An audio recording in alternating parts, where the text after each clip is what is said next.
চলে এসেছি দুর্গাপুর এক অন্যতম জাগ্রত ও জনপ্রিয় মা কালীর মন্দিরে।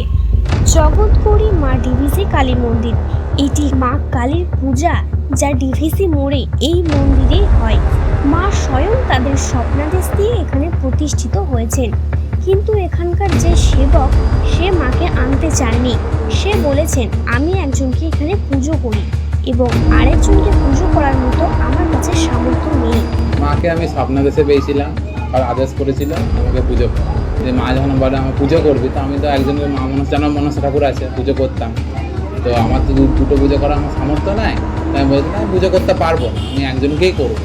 তো মা আদেশ করেছিল যে আমাকে পুজো দিতে হবে, দরকার বললে তুই 5 বারে ভিক্ষা করে হলেও পুজো দিবি। তো তবে থেকে পুজোটা হয়। আর মাকে বলেছিলাম তোমাকে আমি কোন রূপে নিয়ে আসবো, তো মা আমাকে ভিড়িঙ্গি কালীবাড়ির রূপে মায়ের পুজোটা মূর্তি পুজো হয়।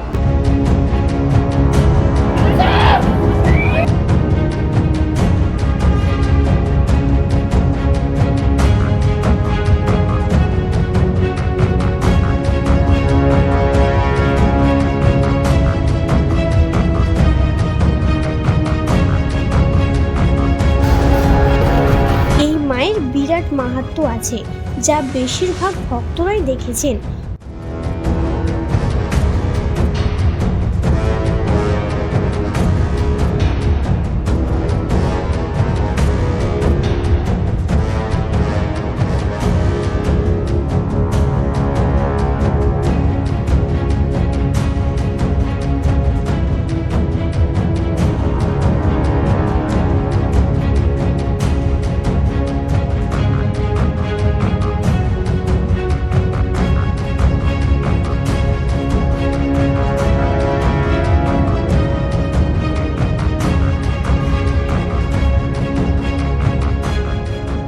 কালীর একটা জিনিস কি বলতো, যদি কোনো বিপদ হওয়ার থাকে বা কেউ মরে যাবে, কোনো ভক্ত এসছে চোখে জল ফেলাচ্ছে বা কারো কিছু বিপদ হবে, এসছে সঙ্গে সঙ্গে বলে দেবে কালী তখনই আসে, তাড়াতাড়ি কালী আসে না, তাহলে আমার সাথে আসে না। আর তারা যদি এসছে ভাবি কোনো বিপদ আছে তাড়াতাড়ি আসে না বা কিছু ভুল হয়েছে।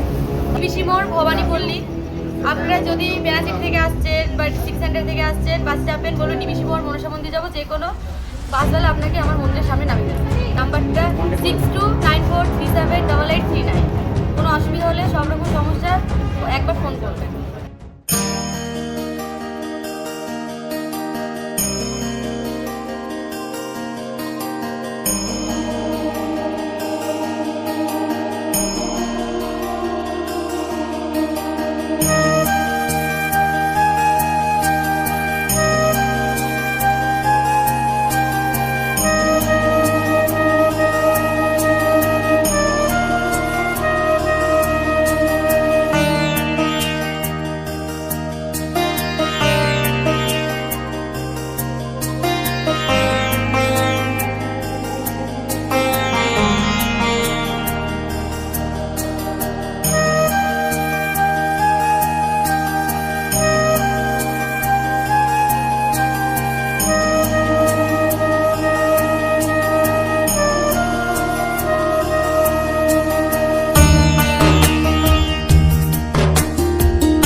নিয়ম মতো 5 বাড়ি ভিক্ষা করার পরেই দেবীর শিলামূর্তির প্রতিষ্ঠা হয় এবং এখান থেকেই মায়ের পুজো শুরু হয়।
আমার বর মানে কোনো মন্দিরে যেত না, তা এই মন্দিরে এসে আমার দুটো মেয়ের পর একটা ছেলে হয়েছে।